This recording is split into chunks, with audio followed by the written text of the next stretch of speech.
Hello everyone and welcome back to the coverage of the FIDE World Blitz Championship. It's a game from round 16. Magnus Carlsen still in the lead, faces Daniil Dubov. He's not in the sole lead, Nakamura and Vladimir Kramnik caught up to him, so here anything can happen. So anyone can now grab the sole lead, and Kramnik faces Nakamura.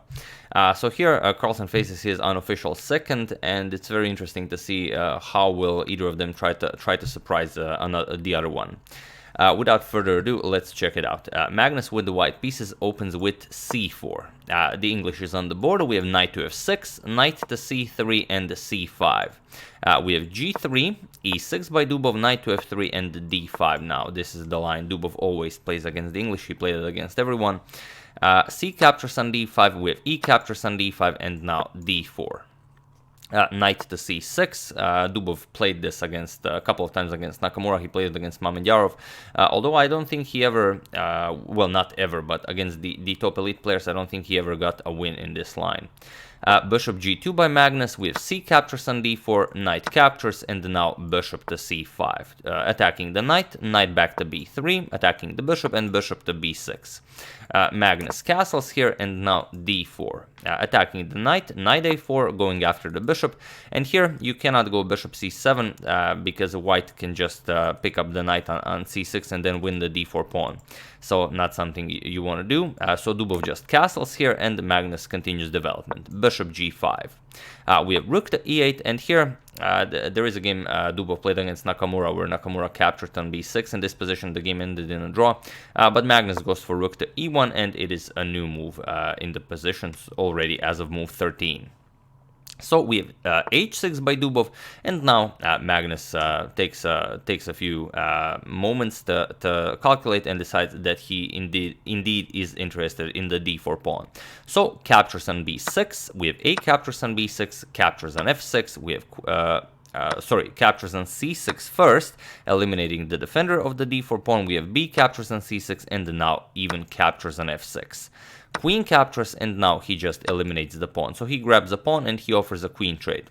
Dubov says, okay, we can trade queens, but I'm not interested in developing your knight even further. So queen back to d8. Now he wants his rook on the d file.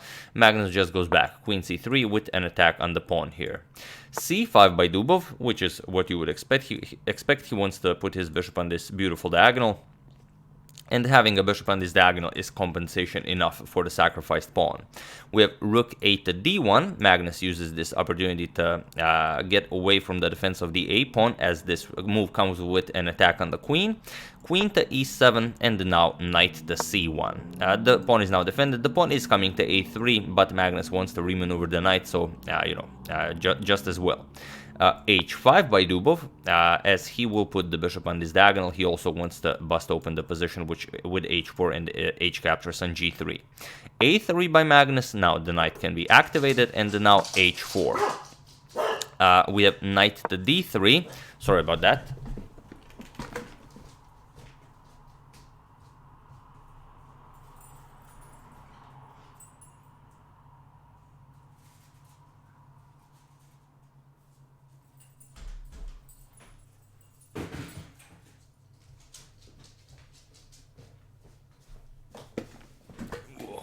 Oh, sorry about that. Had something dropped over.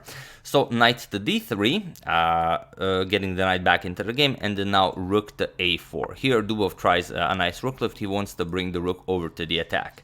And while Magnus could go queen to b3 with a double attack to attack the rook and the b6 pawn here, it's unlikely that Dubov would go for the passive rook a6. He would probably go for queen to e4, centralizing the queen, and then, well, do you really want to grab another pawn against a guy like Dubov who is coming after you? Very unlikely. So instead, after this rook to a4 move, Magnus goes for knight to f4. The knight on f4 will be an extremely useful piece, preventing the rook from joining the attack, and also it protects the e2 pawn for future purposes.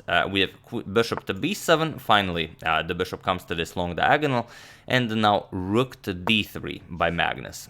Very important, as now if pawn captures, perhaps the rook will be able to capture. Not right away, since the knight would be hanging, but in some scenarios. We have rook to e4, now putting even more pressure on the e file, and now f3. attacking the rook. And here is the crucial moment of the game. The point is Magnus is up a pawn. He really consolidated here, and wherever you move the rook, rook e5, rook d4, doesn't matter. If you move the rook, e4 is coming, and now after the rooks are traded, well, the pawn structure here really prevents the bishop from being useful, and now Magnus will just enjoy his extra pawn, so not really anything to look forward to with black.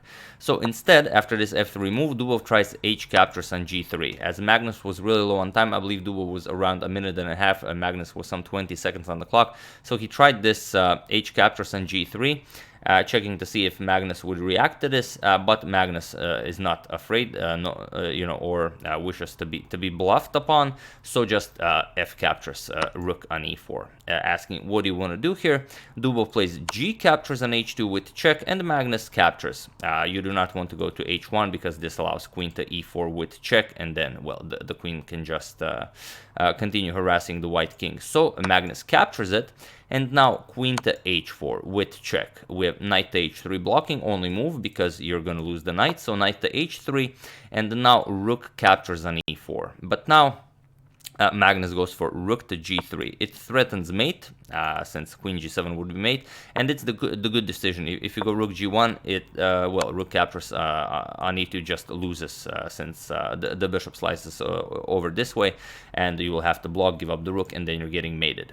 So after rook captures on e4, we have rook to g3, threatening mate, and here Dubov blocks it with f6. But now, feel free to pause the video and try to find the quickest way to victory for Magnus, while I give you a couple of seconds.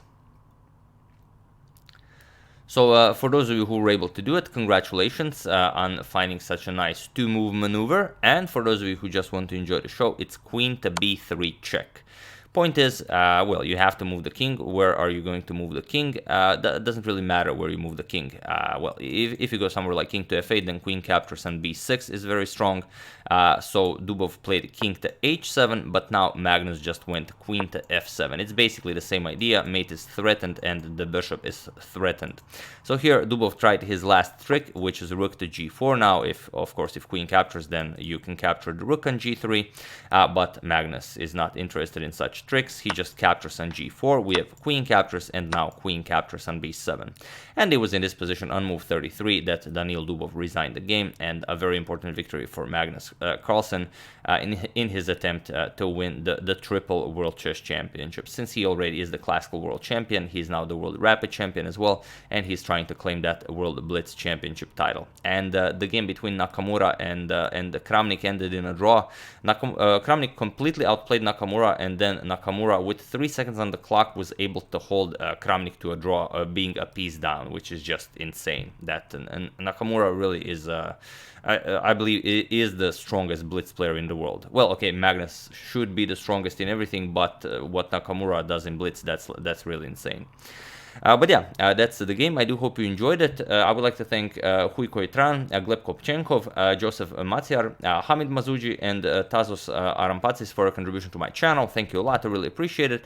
As usual, you can check 2 of my previous videos here. Thank you all for watching, and I will see you soon, continuing the coverage of the World Blitz Championship until it ends. So thank you all. I will see you soon, and have an excellent rest of your day.